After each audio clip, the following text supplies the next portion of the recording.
The great majority will tend to sense whether you're in it for them or you're in it for you. And the irony is, as long as you're in it for them, the in it for you is covered. And the more you're, chasing the dollar, got what we like in our industry call commission breath, the more of a turnoff that's going to be. So this is my first recorded episode, like a guest on the Power of Connecting podcast. How honored am I?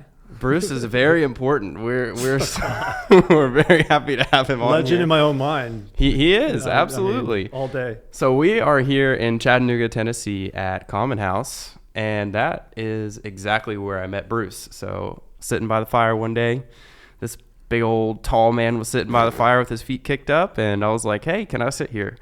And working. I was working hard. I was deep in thought as to building the machine. He was working, whatever that is. So I wanted to have Bruce on because he has some really valuable experiences, and I think some things that he can bring and share with our listeners and give you guys some techniques on things you can do to grow a business, especially if you are going into a new market, a new state, a new country, whatever it is. Bruce has some insight there.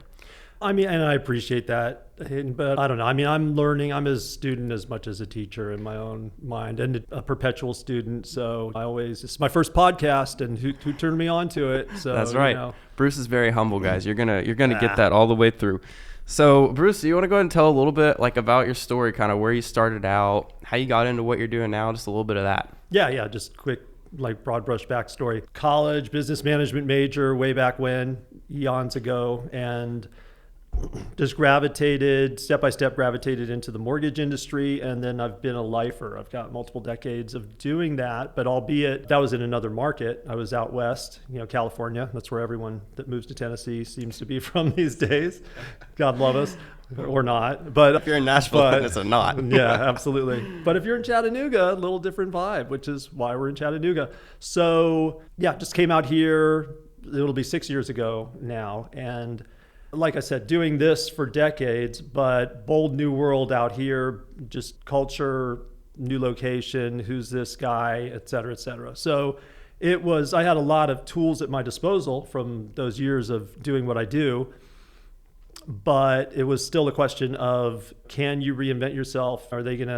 Is what you did there going to work here? And, very pleasantly, I don't know, surprised, but I just, as luck would have it, things that work, there's some universal dynamics there. And again, just how different was the market? It was Sacramento, California. So I would call that a similar market in terms of growth at the time I was there, a vastly different market in that, California. I don't need to tell anyone why California is a different market, its own country, what have you. Absolutely. So that's kind of broad brush overview.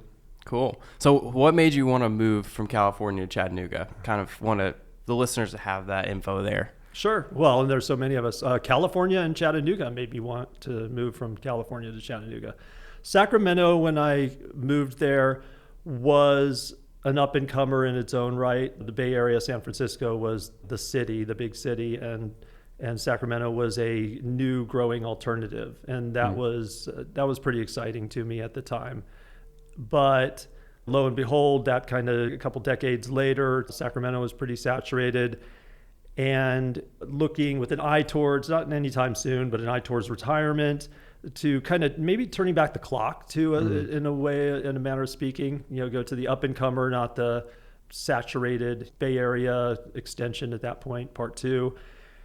Just a lot of things drawing me, us, family, et cetera, to a lower key environment and a little bit more relaxed, maybe. Yeah, substantially. Just very different. Right. I'd say relaxed, a little bit slower pace, much more affordable, of course. Mm-hmm.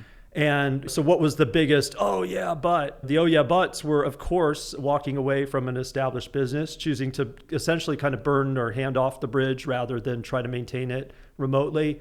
And being an outdoor person, going to, at first, the South, outdoors, that's just not something you don't necessarily connect the dots on all that until you get here and until you start to see that, hey, we got plenty going on here. I'm just a kid. Yeah, I'm a kid in a new candy shop, so to speak. So really enjoying everything, the culture, the environment, the opportunity, the excitement, just the buzz of an up and coming city, the scenic city, and then the rags to riches, America's dirtiest city to best town ever from an outdoor perspective. So a lot of people these days, and the ability to work remote, I guess that's in there.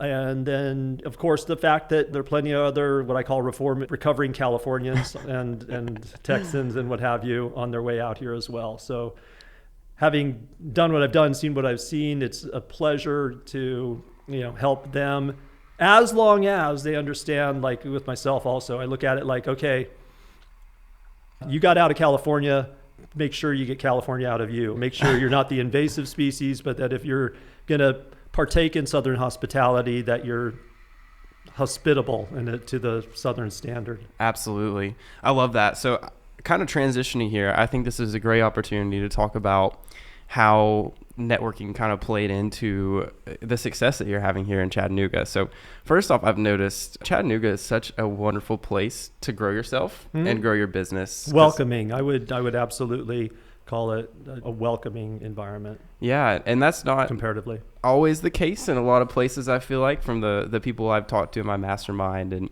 and hearing from people from other places. You've got the big dogs and they don't want to tell you any of their tricks. So I think that this is kind of the perfect environment for that growth to happen. So when you were leaving California and coming here 6 years ago, like, it had to be scary. Like, was it a little bit intimidating to kind of up and leave that? Absolutely. That's a great question. It absolutely was. And I've just learned over the years that kind of my process, and this translates to outdoor activities, challenges in general. There's a way that you can rewire yourself to, don't worry, I've heard this thing once, it comes to mind. Don't sweat the butterflies in your stomach so much, just get them to fly in formation. So excitement and nervousness are really kind of the same physical thing. So just channeling it and also having the knowledge that when I've gotten outside of my comfort zone and when I've taken new challenges, that tends to go well. When I go all in, that tends to go well. So I had that to draw from. So it was like, okay, well, you've done this, you've done that. Let's put a new spin on it. And as long as everybody doesn't hate me, I should be okay. And anything better than that is a bonus on top of it. But awesome. The tried and true, do unto others. If you take good care of people, if you put them first, then, we're bleeding into how do you get your net working, so to speak. But it's like people complicate it. Oh, you got to do this, you got to do that, you got to shuck, you got to jive.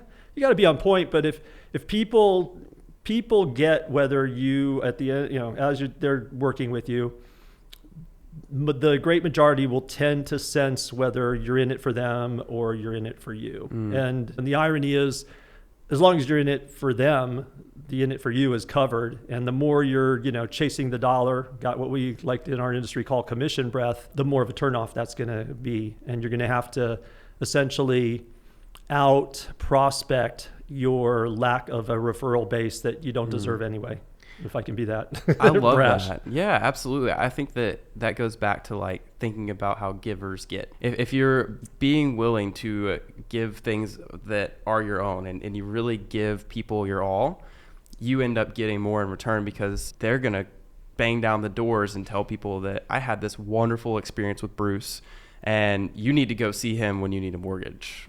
Yeah, or anyone else in any other discipline. It's just, it's basic stuff.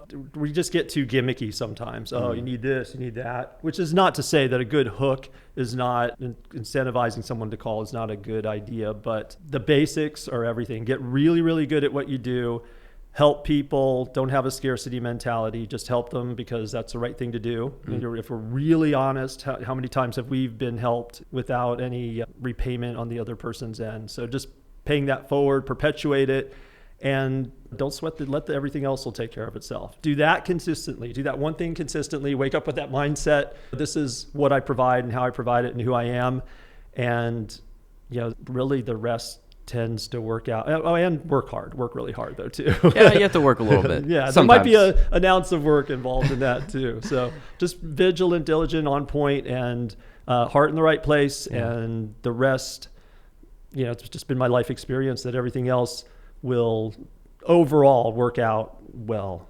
But don't also be surprised if you do it here and something clicks there. It's like I've noticed that my business, how I thought, where I thought things were going to come from and what have you.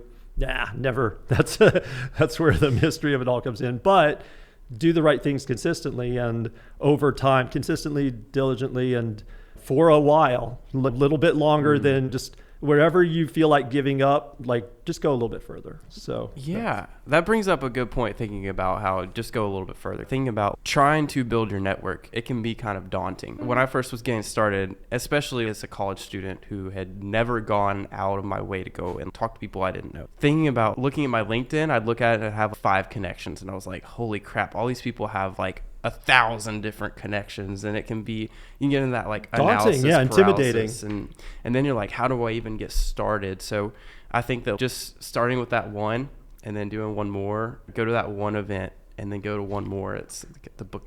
Yeah, you've been reading that. Yeah. No, it's true. Well, but let's talk about that too. Okay, so so that's great, Bruce, but I'm a peon nobody and I'm trying to talk to some mega producer. What the heck do I have to offer them? And I'll tell you, and I'm somewhere in between. I'm neither one of those people, but what you have to offer is enthusiasm. And even when I was here, and come at them with humility, just because I've been doing this for decades. When I came to town and started, I call it shaking hands and kissing babies, so to speak, because you really are, you're promoting yourself, and then that's half of it. And then delivering what you purport to be able to is the other half. So anytime, and it's the South, you guys especially, it's easier here, I think, in a way, because of the protocol of Southern hospitality. But Chattanooga is poised and looking for growth, and so they're looking for good people to help make that happen. And as long as you go in, I just went in with, hey, what do I need to know? Who do I need to know? What's the lay of the land? What can you tell me? People love talking about themselves. People love, believe it or not, they will, by and large, love telling people, giving them advice, being called on as advisors and to give perspective. So I learned a lot fast by just by, again, having that humility and just soaking in, doing my investigative research and share what little I could, talk a little, listen a lot kind of thing. And it's just worked out incredibly well. I've had the best years in my career in the last couple of years. Now, That's incredible. And part of that was COVID. Luckily, part of that was I got to meet people in person, more so just before COVID, came here in 2017. But it's absolutely achievable, and I'm enjoying the business. Even as, again, decades into it, I'm enjoying the business as much or more now. I'm nowhere near burnt out because I'm very excited about what I get to help people achieve, to get them through the chasm of home ownership and the financing, and coach them through, get them through, find creative strategies to get over hurdles.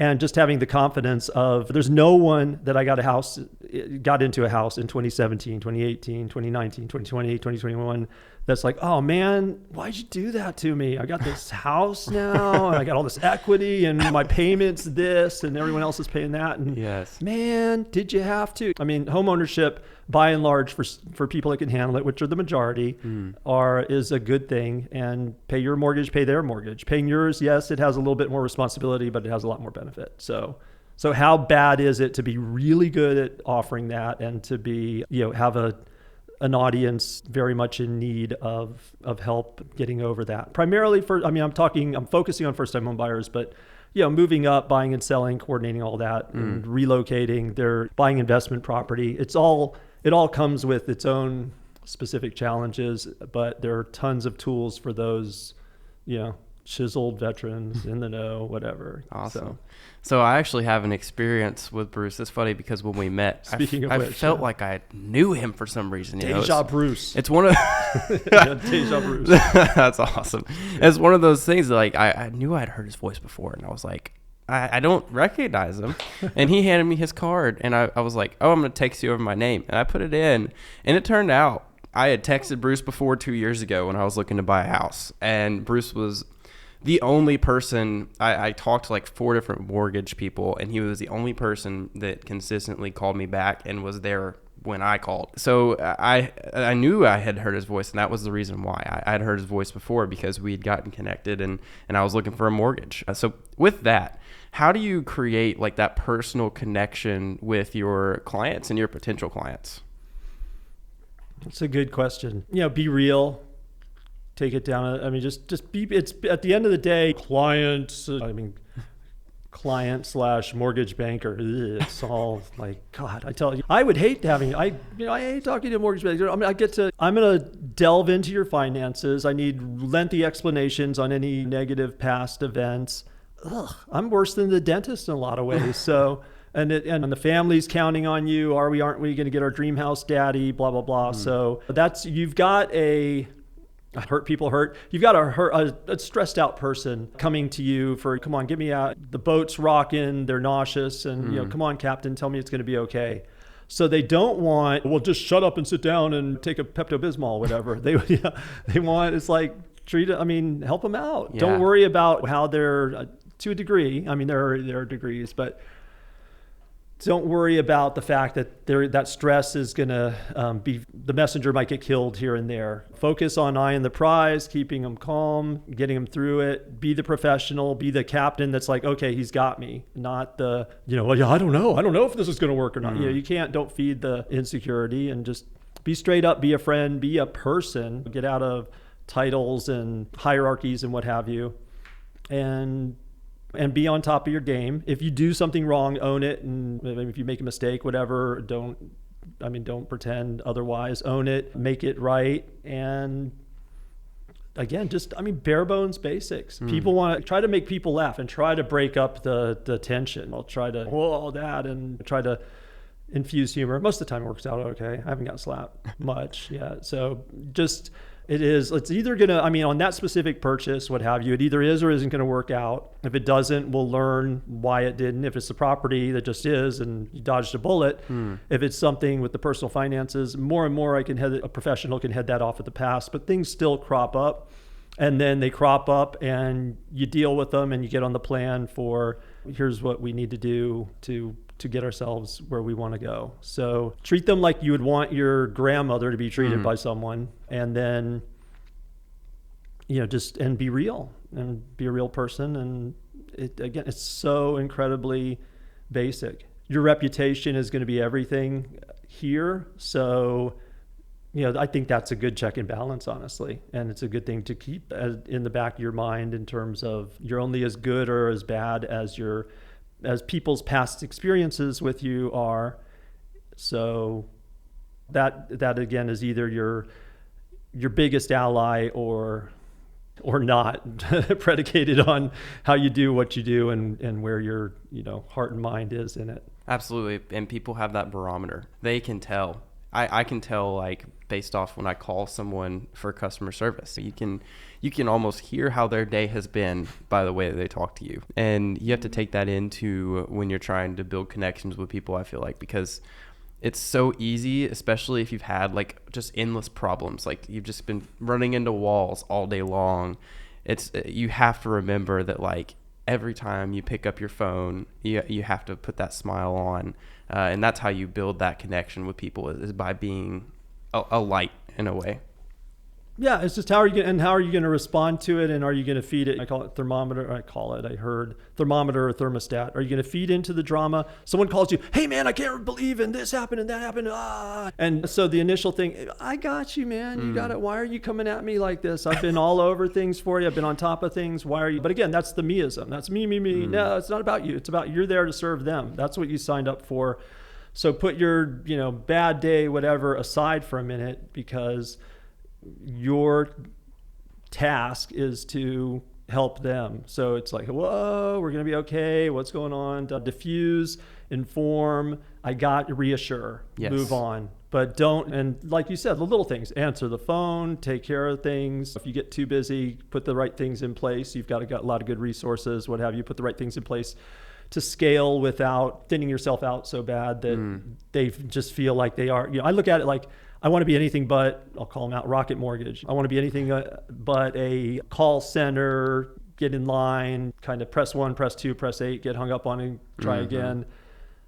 So, it's just just circles all the way back to do unto others and be on top of your game. Nice. So kind of shifting gears just a little bit here, like Thinking back to your move, when you moved to Chattanooga, what were some tools that you used to grow your client base and build up your network? Yeah, what were the specific steps involved? Absolutely. I consider myself more of a introvert by nature. You know, I know you don't know. No way. Come on, what are you talking about? No, really, because here's the thing, because I get to a point where I'm like, okay, I got it, enough with the people already. So, true story. So, but I'm also like, okay, well, when you're on, you're on. Introverted salesperson, that's not going to tend to, you got to do something else if you want to just go introvert. You can be introvert in your free time, whatever. But so I was like, okay, well, I'm going to get uncomfortable. Ooh, look at me. I'm going to get uncomfortable. And for me, that part of that was there's any number of networking events. I'm like, I don't know what to say. I don't know how to talk to people, but it doesn't matter. Just go out and hi, I'm Bruce, whatever, and it'll go from there. So, and from the hi, I'm Bruce, I'm new to the town. I'm looking to, this is what I do for a living. Who do I need to know? Who do I need to talk to? What's out there? So I did that when I was searching for best company or companies to potentially affiliate myself with. And then organizations, chamber things. I made sure that I was fairly uncomfortable in terms of that. But because I also knew once I get in there, I mean, you can tell once you get me started, oh my gosh, it's on auto drive. So I was like, yeah, it feels weird. I don't know anybody, but whatever. I've made lots of great connections in the past and you did the same thing when you met me. It was just random. Be personable, strike up a conversation, be interested in finding out about the other person, put that over and above telling them about yourself. And so it was beat the street, it was networking events, it was meeting some key people in key organizations. And I looked for a need I could satisfy too. Find a project and see if you can do something about it. I saw some dilapidated old signs on our Riverwalk, our awesome Riverwalk. And so I decided that I was going to see what I could do about getting those replaced and updated and kind of took on that project. But so I volunteer at different things. I mean, exposure. I was like, I've got to go from no one knowing me to being known. And the way you do that is you get out and about and, find points of friction, areas of need, and have little bells go off in your ear, but that's a whole other thing. Is it just me or is it really happening? This is just wonderful. Yeah, I did not turn on my do not disturb. We are getting into the first episode type of stuff. Well, let's see if you can roll with the punches or not. Absolutely. So I just, I was like, let's get ourselves established. Let's get the lay of the land and let's see where we can plug in and do the most good and implement things that I know work in other markets. If it worked there, it should work here, just adjusting it, adapting it to, the here and now. And, so it was a combination of all of those things. It was meeting with realtors for lunches and coffees. It was all this old school stuff. It wasn't very sexy, very high tech. It was just shoulder to shoulder, meet some people, find out what they're up to, get their take on the market, see where there are needs, see who to best affiliate with to take the best care of those needs, and then just go prove to yourself that you're able to do that and do it in a way that is attractive to people, that would be highly likely to facilitate a 5-star review and recommendation and referral. Become the guy. Do it yourself. Do everything you can in your power to become, I said, the guy. Sorry, that's like the person, the go-to. Yeah. Hey man, I need a new car. Who should I talk to? Oh, you got to talk to. Be that person as much as possible. In your mortgage realm. Realizing there are going to be a lot of more established people here, but that doesn't mean there's not room for one more. Absolutely. Something that I picked out of that I really love, you were talking about, you saw the signs that were a little dilapidated. I think that being observant is incredibly important in building your network. So some ways that I like to implement that is like, if I am going to an event, you look at the role of who's going to be there. Be observant. Look at who you want to talk to. Look at their picture. Figure out who can help you grow.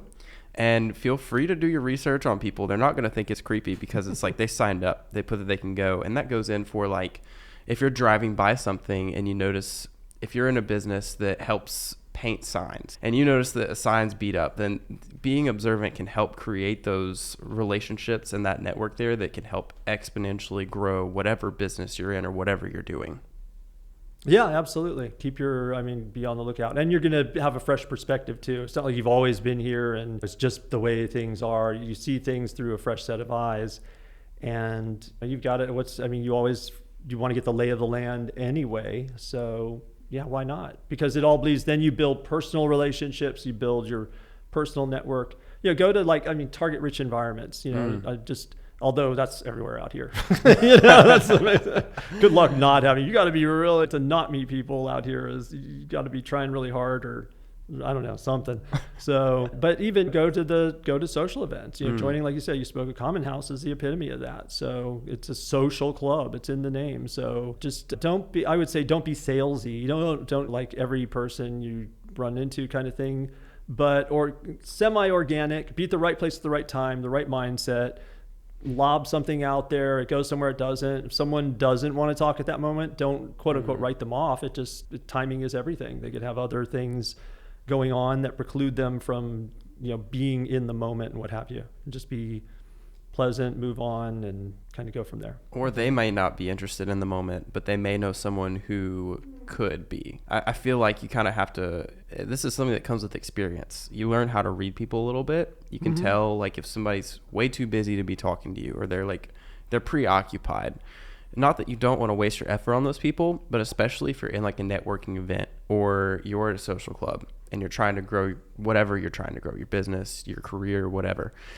If people are disengaged that you're talking to, you kind of have to walk away from that situation. Well, you should respect it, and you shouldn't make it about yourself, because again, it's likely not. They don't know you, so it's unlikely to be about. If it is about you, so what, whatever, but presume that it's not, or just some first impression, whatever. Yeah. But don't presume that, because that just feeds insecurity and everything else. I mean, if you're going to make a presumption, make it like a best case presumption. They got something else going on. Yes. This is not a good time for them. So just, again, be pleasant. Don't be like, oh, well, screw you. Be pleasant, move on. Just common courtesy kind of stuff. And again, it's much easier when you make it more about them and less about you, and don't go to those preconceived notions. I mean, I'm insecure also. I got plenty of insecure stuff. I had, disciplinarian parents, as a lot of us did last generation, for better and for worse. And it feeds some insecurities. So it's funny. But I catch myself. Oh, they don't like me. They don't even know. They got to know you better to not like you. Absolutely. Come on, you're being ridiculous. Just, they're having a bad day. Like, roll with it and smile and move on. Yeah. Not necessarily write those people off. Kind of like what you said. Don't take it personally. Q-tip. Quit taking it personally.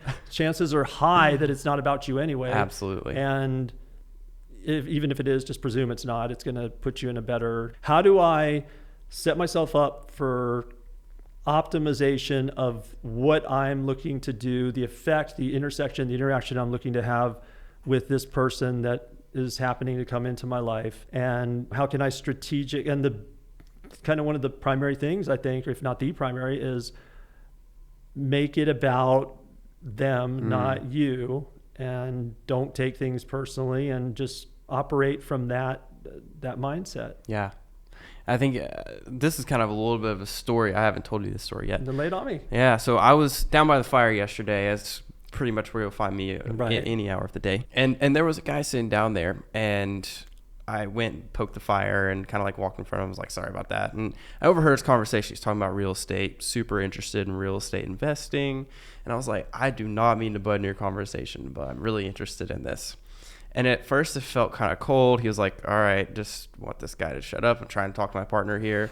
So I got that kind of feeling. I didn't write that. I wasn't like, oh, he's just trying to push me off. I totally understood that. Nice. I was interrupting their meeting. So I just went off and I did my thing while sitting by the fire again. And he walked up and we had a 30-minute conversation about strategies that he would use to build the business that I'm wanting to build. So you might not be in the right time in that moment, but it might be in the future. So if you're cognizant of that and respectful of that, I think that can lead to a really great connection later down the road. So don't write that person off. Well, either way. And that's good that it did. Yeah, because I think what you could virtually guarantee is that like that same scenario, and then you go, whatever, fine. No, he's not going to come back and talk to you 30 minutes later. So then you've burnt that bridge, you've closed that door regardless.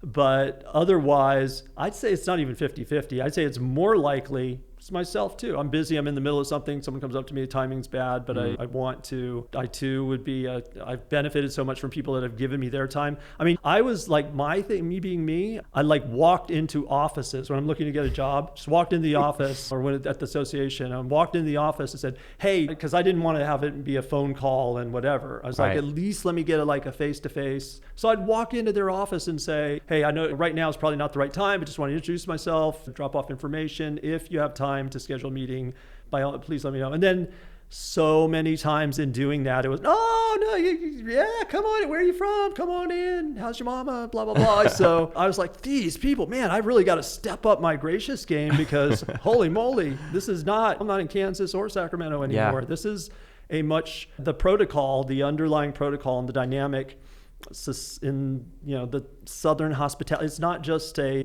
slogan, it's legit the expectation, but again recognizing it as a two-sided expectation. This is what we do, and this is how we do things around here. Get with the program, which yes, absolutely. I don't want God forbid this should turn into a higher density population. There's going to be a little more standoffishness. It's just how demographics work. It's understandable, but the fact that now that you've been here 6 years, you've earned the right. Man. You've earned the right. Absolutely, I've recovered. That we have that protocol and maintain the protocol is rock solid. That's what sustains the thing that people are moving here from. And really, I mean, there is an obligation that goes hand in hand. You don't just get to partake. You actually need to rise to the occasion and perpetuate because otherwise I'd look at it like the lack of doing that is essentially just spoiling something the very thing that drew you to the area. So. Absolutely. I love that kind of mindset for any transplants that are listening to this. Thank you for listening to anyone who's listening. And here's how we do things around here. So not necessarily. I mean, it's like necessarily. When you're going somewhere new, especially if you're trying to grow your brand, grow your image, grow your self network. When in Rome, do us a Romans, like kind of thing. Not that you should change your personality or change who you are, but you also want to adapt. Yeah, you want to adapt. You want to be cognizant of the different social norms in different places because it's truly different everywhere you go. I have some friends in Maine, and they're like, why you guys actually just talk to each other without having like a reason to? Like and you don't even know that person? Yeah. Are you crazy? When you're walking down the sidewalk in Maine, you look down, like if you're walking by somebody. And I grew up where on a back road, you wave at a random person driving the other way. So you kind of have to adapt a little bit. And there are, I think, different techniques you can use in those different places. If you're in California. Although I'd wave to the person in Maine a little bit just to mess with them. Oh, I'll smile right at them, and they turn red. Like, what are you doing? Wow, yeah. So it makes them scared. If ever a societal norm needs to be messed with, I definitely more along those lines. But I get it. I know how I experienced how that I saw Sacramento change to that. And as much as I say, I'd say hi to everybody. You say hi to people and looked through. Looked through is even better than looked away, or it is even more. I mean, it's creepier than looked away from. You get that enough times, you're like, okay, fine. You're just too many Bay Area people here. Because the population in Roseville was the city I was in. It doubled. So the Bay Area invasive species literally swallowed up the hi, how you doing, cowtown culture in a big way. And and lo and behold, I was like, yeah, okay, peace out. Time to get out of here. Yeah. So you mentioned So be nice, people. Be nice. The world needs it. Be nice to people. No bad really comes in. If it puts someone off, that's on them. But, I mean, what the world needs now is not more isolation and more disassociation. So we just came out of 2 years of forced, 2-3 years of that being forced on us. How was that for everybody? So it's like, come on now. As an extrovert, that was miserable. I was as an introvert, it wasn't even that great. I'm not that introverted. My gosh, you don't realize like how much you interact and talk with people every day until you can't. Yeah, and it was just even if you are an introvert, I knew some introvert friends where you get tired of it. You get tired of being by yourself eventually. So something I wanted to kind of rewind back to is you mentioned that you self-identify as a little bit more introverted. Maybe it sounds like you can be an extrovert, but your social battery just runs out. Ambivert is the An ambivert, yeah. All these terms. Extrovert as needed or what have you, or once you get the wind up. So what are some ways that you like maybe prepare yourself mentally, like, or some routines that you go through, especially if you're tired, to be able to be present and be there and talk to people? No, that's good. So, well, and there are times I don't. There were days, it's like the first thing is don't force yourself all the time. If you're absolutely running on empty, then maybe like live to go another day. I literally had times I went to a networking event, got out of the car, dragged myself out of the car, locked the car, looked at the place, and I was like, I can't really do this today. Got back in the car and drove away. But the exception rather than the rule. And then I never did it 2 times in a row kind of thing. So, but invariably, it's like going to the gym. It's like running. The first couple minutes, just say, hey, man, I'm just going to get over the hump. And then it tends to just, you do that, and then it tends to kind of build on its own from there. So, but what's the mental script? I don't want to do this. I don't know what to say. I'm a bozo, blah, blah, blah.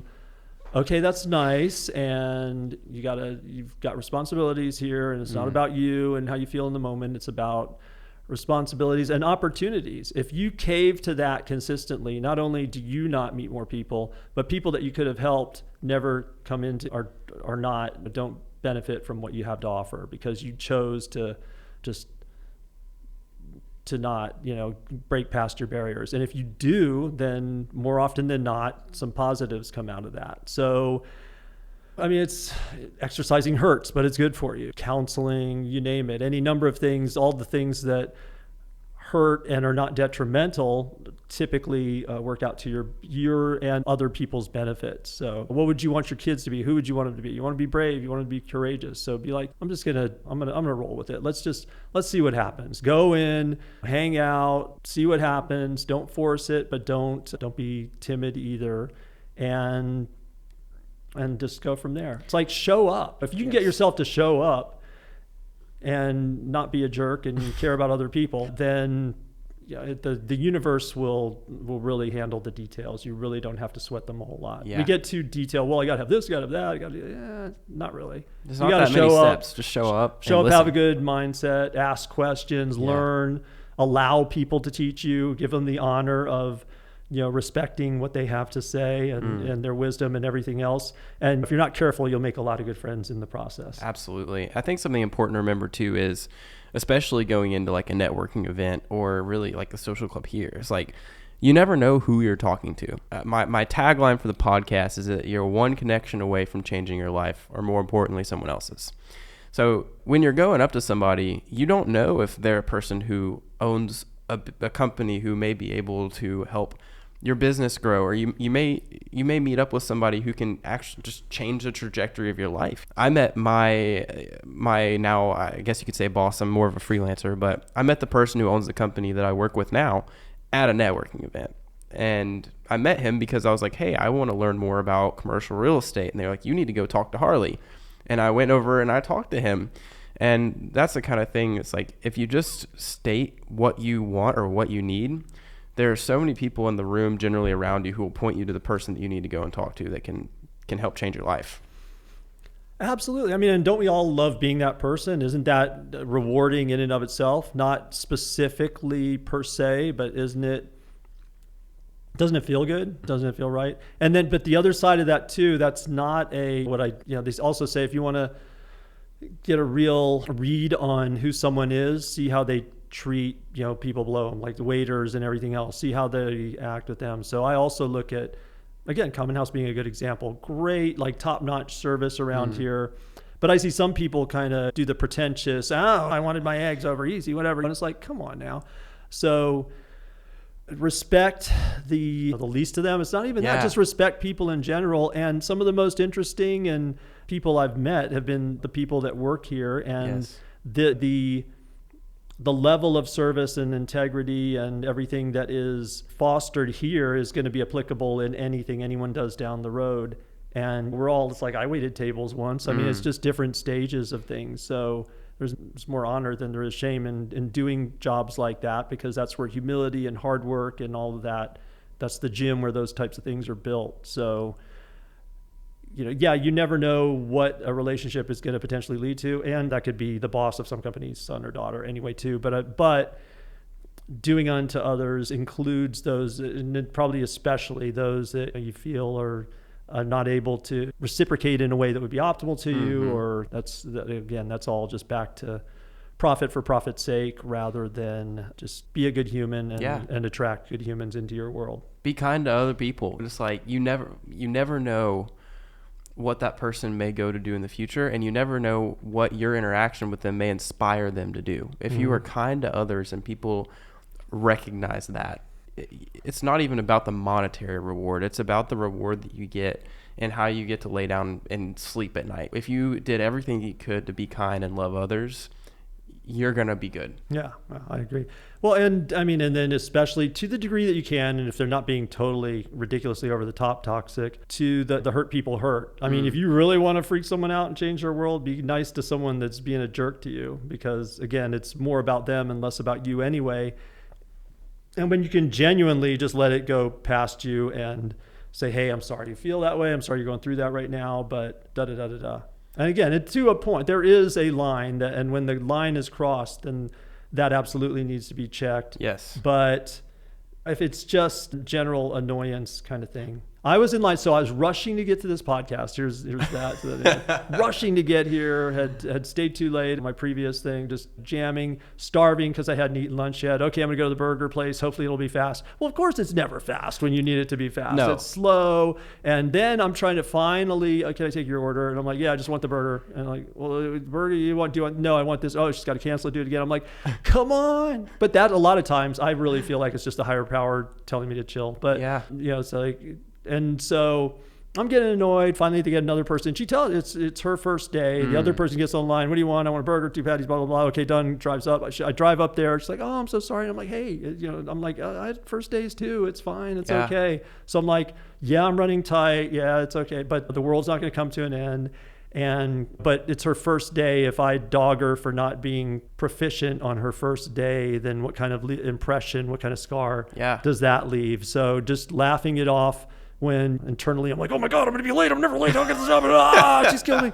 Just laying that aside, seeing the bigger impact available here. If you look at or try to focus on looking at every intersection. You go through life, you intersect with people. I may never see you again. That may be the lump sum total of our life intersection. Yes. So potentially the one time that your two lives coincided, it was a bad experience. Yeah. Were you a blessing or a curse? Yeah. And then, because life is really just the cumulative of that, right? So the more you can, especially that's, I use it like a catalyst now. Because I'm so type A, I'm going to do this. Or the other times with my kids, if I blow that, then the next thing is humility. Then I'm like, oh man. And I honestly, truth be told, I guess I'm apologizing to some people too. That's on my list.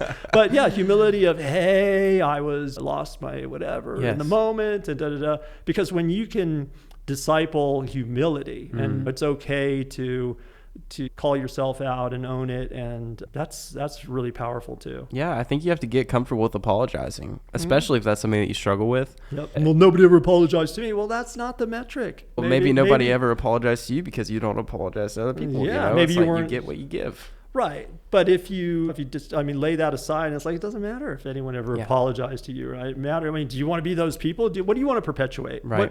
What do you want your very limited time on earth and connections with people? What do you want what do you want the eternal repercussions of that to be? And just have, as much as possible, have more of that mindset. And when you blow it, as we all do, own it, apologize, move on. It's, people respect the heck out of that. It makes a much bigger positive, the likelihood of positive consequences from that. One of those two things is, very high compared to the take everything personally and how dare you and get offended at the drop of a hat and blah, blah, blah.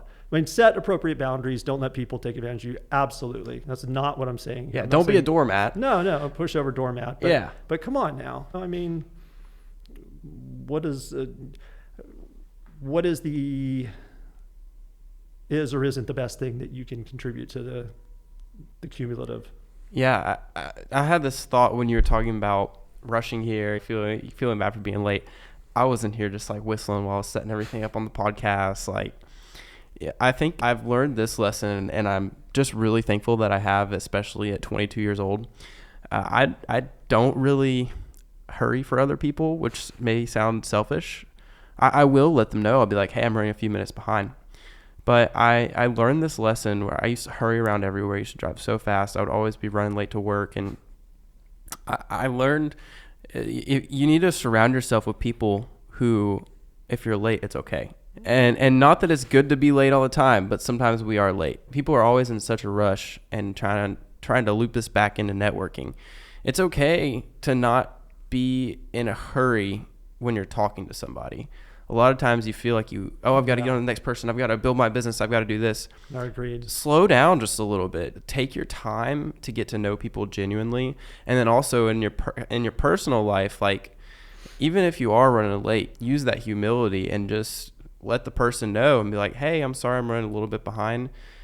I think 10 times out of 10, the person's going to be understanding because things happen to all of us. And even if you can't let them know, when you get there, it's like, oh, I'm so sorry, I was a little late. And every time that I've ever had that happen, except for my old ice cream scooping job when my boss got on me for being 2 minutes late, just use humility whenever you're in either situation. And it really just kind of, that solves itself.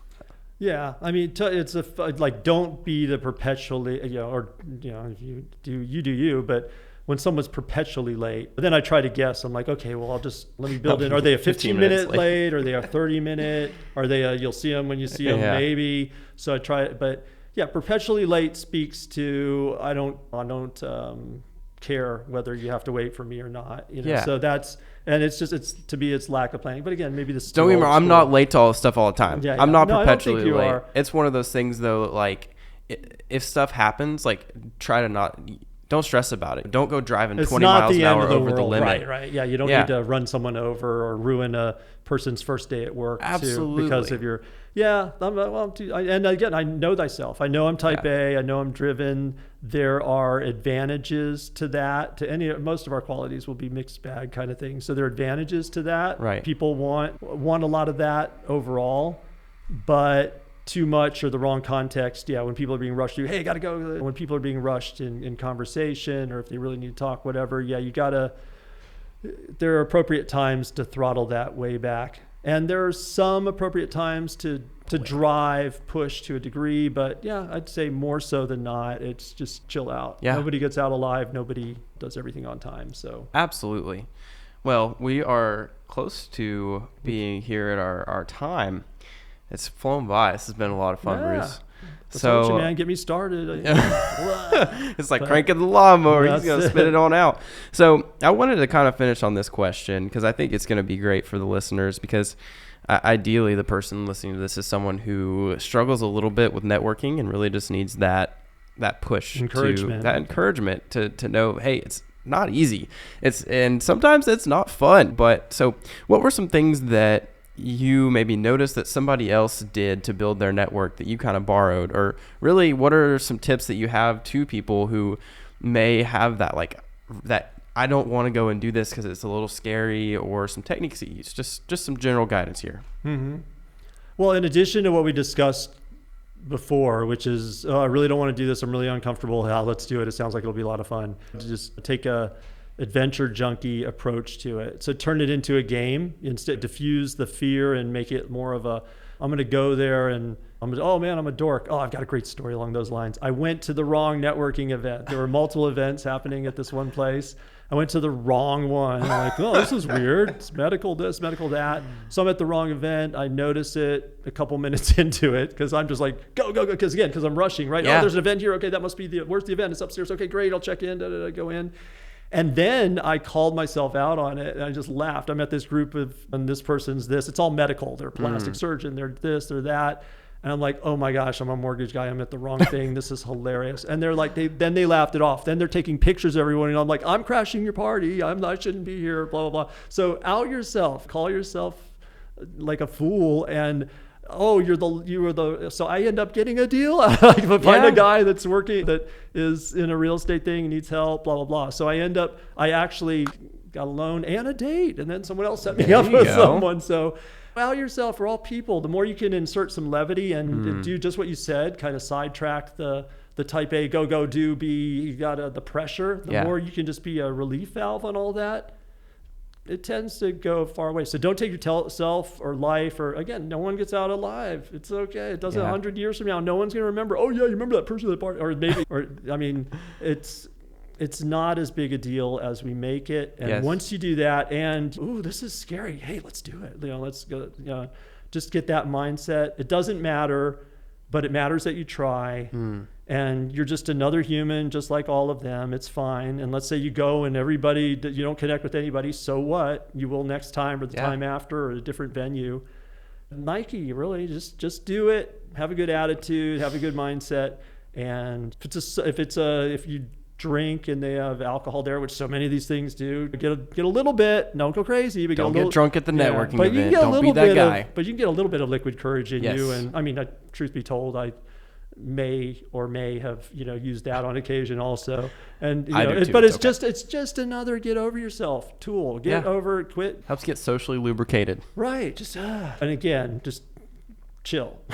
Chill. If you can't chill, don't do that. Or if chilling is too hard for you, then don't be that person. But it doesn't, I mean, what matters, because think about, also begin with the end in mind. What are you going to, just broad brush, what are you going to care about? What are you going to not care about on your deathbed? You're not going to care about, I made myself a fool here, I did that. I wish I wouldn't have gone to that event. No, that's not going to be your thing. I wish I would have stopped and listened, and I wish I would have had more interaction, and I wish I would have listened more, focusing on them instead of me. And I regret the times I didn't do what I'm kind of provoking myself, or quote unquote forcing myself to do now. I mean, you'll have a lot more regrets from the times you cower away from something that is, I mean, don't have to skydive unless you want to. You don't have to skydive or hang glide, or I'm not, those are all fine. Hang gliding's awesome.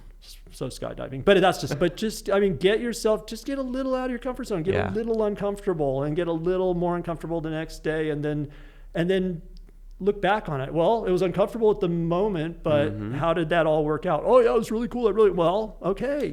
Then you start to use hindsight as foresight. Oh, this is uncomfortable again. Oh, it must be another opportunity. Don't know where it's going to go, but it's going to be better than nothing. I'm going to miss 100% of the shots I don't take. So let's take the shot and go from there. And feel free to step away for a second if you need to. Make an excuse. If you're in mid-conversation with somebody and you're like, I'm about to have a panic attack, just be like, hey, I need to go use the restroom. It doesn't have to even be the truth. Just find a way to step away. If you are pushing yourself, which I really hope that you do, because it's so important to push yourself outside of your comfort zone. That's where growth is. But you can step away if it's too much. Well, or just, I mean, honestly, I've noticed that socially here too. I've had, we'll get into conversations, and then the other person just goes off and talks to someone else. And at first I was like, whoa, that's not respectful, whatever. But then I was like, no, it is. That's another part of this whole thing, is that I'm hospitable to you and I'm hospitable to other people. So it's not rude. I had to reassess that with the new demographic. They're not being rude. We're Southerners, for God's sakes. Rude is not something they would tend to do. They're just, okay, it's like you talk this much with this person, you talk that much with that person. It's like spreading the social camaraderie and what have you. Absolutely. So, yeah, I mean, you'll have more regrets. Again, just begin with the end in mind. You'll have more regrets from the chances you didn't take in life. And again, I'm talking reasonable, not foolhardy kind of stuff, than you will from, I took that chance and it didn't work out well. Take another chance. I mean, it's just rolling the dice. The dice don't always land on the same, you don't get snake eyes every time. So. Right. So we're coming up here on our time. Bruce, I want the people to know if they need a mortgage, where do they go? Where do they get in contact with you? Where can you find me? Where can you find Bruce? Okay, yeah. If you not even need a mortgage, if you have questions about buying a home at some point in the future, or helping your kids buy a home at some point in the future, or all of that. It's not, hey, I'm ready to go. If you just want to reach out for some advice, no obligation, blah, blah, blah, then you can reach me at either 916-580-7173 or bruce.seigel, so BRUCE.SEI, not IE. Everyone wants to do IE. It's wrong. Bruce, SEIGEL @movement.com. So Cool. yeah, pleasure talking with you Yes. today, and yeah, rock on and just do it. Absolutely. Just get out there. Go do it, guys. This is Bryn Hayden Fike and Bruce Seigel, and you've been listening to the Power of Connecting podcast. Please, please, please leave us a 5-star review on Spotify or wherever you're listening to this. And I hope you get out there and go and connect with some people. And love to hear about it after the fact. Absolutely. Yeah. Send me an email, Hayden, HAYDYNN, at artofconnectingpod.com.